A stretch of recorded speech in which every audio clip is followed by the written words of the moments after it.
Find out what the deal is, what's going on. I'm sitting here minding my business, not doing anything. You got any credentials? I'm not going to provide that just because of a call. Brown v. Texas. You told her that you're correct? Yeah, that's what I told her. Okay. Do you have any credentials? Yeah, but I don't want to provide it right now. Why not? Huh? Why not? Because it's optional, and I just don't want to provide it right now. What's that? Because it's optional. If you have to provide credentials to what you're going on, and you have to report it to the dispatch center that you're out here. No, but I didn't tell you that I was. Told her I was. I'm not telling you that I'm one. Well, this is private property, you know. What is private property? What is private property? This road right here? This road is private property. How is this road private property? Because it is. It's a development. It's run by the HOA. Where's the signs that says private property? There's no signs that says trespassing there. There's a public street, and there's no signs that says private parking there or private property. There's absolutely no signs. There's none. There actually is, probably out in the main entrance. Where? So I actually know where the HOA person lives. Well, over there is probably private property, but not here. This is a private property road. This is not a private property road. This is sir. accessible from the public. That's the public street there. It might be accessed from the public, but this is private property. Well, no. Right from the start, the narrator frames this as another case of panic over nothing. The setup is familiar. Someone minding their own business, a worried neighbor, and police dispatched over suspicious activity. The tone is already charged before the officer even speaks. That's important. When a situation begins with assumptions, it shapes every interaction that follows. The viewer is primed to expect overreach, and the officer walks into a scene fueled not by a reported crime, but by discomfort. Suspicion alone isn't a crime, and that tension sets the foundation for everything that unfolds next. This is an HOA-run development. No one asked me to leave. Hey, can I have your name, please? It's Officer Shockley. Officer Shockley and Officer Bullock. Oh, can I get a badge number? 1098. Can I get a badge number? 1082. 1082, okay. Yeah. So even if it's private property, the owner has to ask me to leave, and this is a public street. I already did a GIS survey. I already did it. Investigator, we can also remain out here until you're completed your investigation. So it's a free country. I mean, you're right. Of course. I'm not trying to be disrespectful, but I'm not gonna. What she's worried about, she has a child that's out here, and people abduct kids. But did she accuse me of abducting anyone? No, but she's worried about it. It's a safety. I'm worried about a lot of things too, but I don't be calling the cops on people for every little issue. If there's no crime, unless there's a crime, right? You're right. Yeah. Well, your tag doesn't come back to anything, so I'm going to be running everything else. So, if you don't mind me asking, what are you investigating? Huh? What are you investigating? Okay. Yeah. Okay. But I just don't like to identify just because someone calls. You understand that? I just don't like to identify just because someone called. Brown v. Texas State, absent RAS. The first officer approaches calmly and explains the complaint. A man sitting in his car for hours. The citizen responds firmly but respectfully, immediately drawing a line around his rights. When asked for credentials, he declines, citing Texas law. This is where knowledge becomes leverage. He's not hostile, just unwilling to surrender information without legal obligation. The officer suggests he should have reported his presence to dispatch, but that's not a legal requirement. This exchange shows the classic clash between why not just cooperate and I'm not required to. Rights don't disappear just because someone feels uneasy. There's no probable cause for you guys to get my information. And that's the reason why I don't want to call. I know he's gonna probably want some retribution because I know my rights. But I'm not asking that lady to identify. I gave her a courtesy of telling her what I'm doing here when she approached me. And I thought that was the end of it, but apparently not. I didn't have to. I could have stayed silent and not say a single word. Right? And it's my right not to identify. Why she's concerned? I have a lot of concerns too, but if I'm not breaking the law, right? Should I identify? Should I just give up my Fourth Amendment rights? Well, no one's asked you for your information. Yeah, he did. Okay. That officer did. Well, you don't have to give it to him. I know, but you heard what he said just now. What? I have your tags. I'm going to run the information. I'm going to run everything. Just because I invoked my rights. You think that's fair? I'm not doing anything you're parked wrong. on a public street. Yeah. A lot of people park in a public street. That car is parked in a public street. So, you're right. It's a public roadway. So you can park here. We're more concerned about what's going on. Yeah, but I dispelled your fears. Yeah, I said you're right. Okay. what I'm doing. You guys have. Now the private property argument enters. The officer claims the road belongs to an HOA development, implying trespass. The citizen pushes back with precision. Where are the signs? If it's private, it must be clearly marked. Accessibility from a public street complicates the claim. This moment exposes how often private property gets invoked without clarity. Simply saying it doesn't make it so. Without signage or a direct request from a property owner, enforcement becomes shaky. The officer's certainty fades as the citizen calmly dismantles the assumption point by point. The tag, so no, you know, right? And not a single person reported a crime.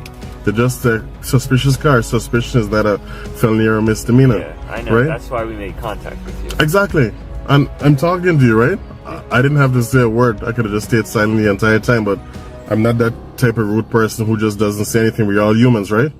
So I prefer to just communicate a little bit, but I'm not gonna give up my rights just because of her fears. At no point in time did I trespass on anyone's property. I stayed in my car. This is the safest place I can be. Yeah, and I told you why we made contact with you. I heard you. Okay. I heard you. So, yeah. But do you have any questions? yeah, am I gonna be is there gonna be some sort of retribution just because they invoked my rights by this guy here? I understand. You sound reasonable. You sound like a professional, honestly. There are not too many cops who are professional like you and level-headed. Yeah, He's I appreciate that. You're right. It seems like you know your laws. Yeah, I'm very much aware of all of them. Yeah. But no, we're good to go as long as you don't have any more questions. Yeah, and you can be very fair. I'm not disrespectful to either of you. I just want to invoke my rights and be left alone because I will try to tell people. The conversation shifts toward fear. A child lives nearby, and the neighbor is concerned about abductions. The citizen counters with logic. Fear is not probable cause. He acknowledges concerns but draws a hard line at constitutional protections. Suspicion is neither a felony nor a misdemeanor. The officer runs the tag anyway, which raises the question, does invoking your rights trigger deeper scrutiny? The citizen anticipates possible retaliation and voices it openly. This is a powerful moment because it highlights how asserting rights can sometimes feel like provoking authority, even when no law is broken. Okay. If in my neighborhood someone parks a car, they're there for several hours, of course I'd be concerned, right? Yeah. But what I would do is just document their license plate number, take a picture of the car, but I'm not going to call the cops on someone for no reason. Yeah. You know, if I see them trying to sneak into someone's property, well, that's a different story, right? But someone just sitting in their cars, you know, I gotta understand their fears can't trump people's rights, you know, to just be here on a public street. Yeah. Right? I mean, I wouldn't do that to your son. I mean, I'm just assuming you have a son or whatever. No matter what color they are, I wouldn't do it. And maybe that's something that people need to be aware of, you know? Yeah, but you have to understand the day and time we're in. Listen, it's always been danger from way back then to now. We're in the safest times we've ever been in right now with level of security that we have. Okay, Yeah. Things were worse back then. We have a lot of security. There are cameras everywhere. The minute you call a cop, That they're here. doesn't mean things don't happen. No, things do happen. Don't get me wrong. But nothing is happening here. Right? And things happen everywhere. So we can't be calling you guys for every single little thing. Imagine if everyone did that. You guys would be stretched thin. Right? From one call to the next. To the next, to the next, to the next. Imagine that. Here the tone softens. One officer remains professional and measured, even acknowledging the citizen seems informed. That mutual respect de-escalates the moment. The citizen makes it clear he's communicating out of courtesy, not obligation. He stresses that he could have stayed silent but chose dialogue instead. This is a subtle but crucial distinction. Exercising rights doesn't require hostility. Calm assertion often carries more weight than confrontation. The officer ultimately concedes there's no crime, reinforcing the principle that being suspicious isn't grounds for enforcement. We gotta be rational and think about when we call the cops, man, instead of wasting resources like this. Say, ma'am, hey, do you have the license plate number? We have the tags, and we'll send an officer just to drive by and observe. And I think that's how it should be. Yeah. Okay. I mean, well, I hope you agree and understand where I'm coming from. yeah, I hear you. but I'm gonna get out of here, okay? I appreciate you, man. All right, do you have a car? Can I get a incident, the CAD number? I want to request that 911 call and hear exactly what the person said. So they came to our police department. Oh, they actually came all the way there? Yeah. Huh. Well, the incident number then, so I can... Let me go get it for him. Thank you.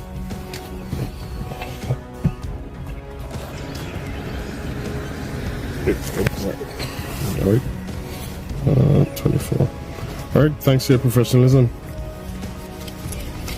I'm surprised she actually went to you guys, because normally I never tell them what I'm doing. I gave her that courtesy and she still went. So you see the reason why I don't talk to them? I don't tell anyone why I'm here? The citizen broadens the discussion, arguing that calling police for every unfamiliar vehicle wastes resources. He paints a picture of a system overwhelmed by fear-based reporting. It's a rational argument. If every uneasy feeling becomes a dispatch call, genuine emergencies risk delay. The officer listens rather than interrupts, which keeps the exchange civil. This segment becomes less about the parked car and more about civic responsibility. It's a reminder that policing relies heavily on public judgment, and that judgment carries consequences. They still call the cops regardless. It's a waste of time. So, All right. Well, you have a good one. you too, man. This is a lot of attention in front of my house. I'm not going to do anything. I'm just wondering why all this attention in front of my house. I don't feel... I gave you the courtesy by telling you what I was doing here to dispel any fears, and yet you still went and called the cops on me. Not I'm me. gonna... You just said you went there. You're the only person who I told what I was doing, so it is you. No, I told my neighbors that that's why you were here, because we've all talked. Well, I'm not doing anything illegal, and I didn't even have to tell you what I was doing. I could have stayed quiet, left my windows up, and not said a word to you. But I chose to be respectful to you because I saw you had a kid, let you know why I was here, but still they called the cops on me. This is the reason why I never tell anyone what I'm doing. I can't speak for what other people do. Well, I wasn't even home. I left and I'm here, and then I got two cop cars in front of my house. Domino effect. You told someone and someone went and reported me. So That's what a neighborhood does. We take care of each other. Who's that well, car you parked could in say, front well, of here your he's yard? here for a good reason. At least that's what he said. Let's just take a picture of his car. We got little girls, we got kids. And I got kids in my neighborhood too, and I don't call the cops on people who park there. And you know what I do? After receiving the incident number, the citizen prepares to leave but is confronted by the neighbor. Now emotion takes center stage. She feels exposed, anxious, and judged by her community. He feels targeted and wrongly suspected. Both speak from personal perspective rather than legal doctrine. This shift is telling. The law might be clear, but emotion rarely is. The citizen argues rights. The neighbor argues safety. Neither is entirely irrational, yet their priorities collide head-on.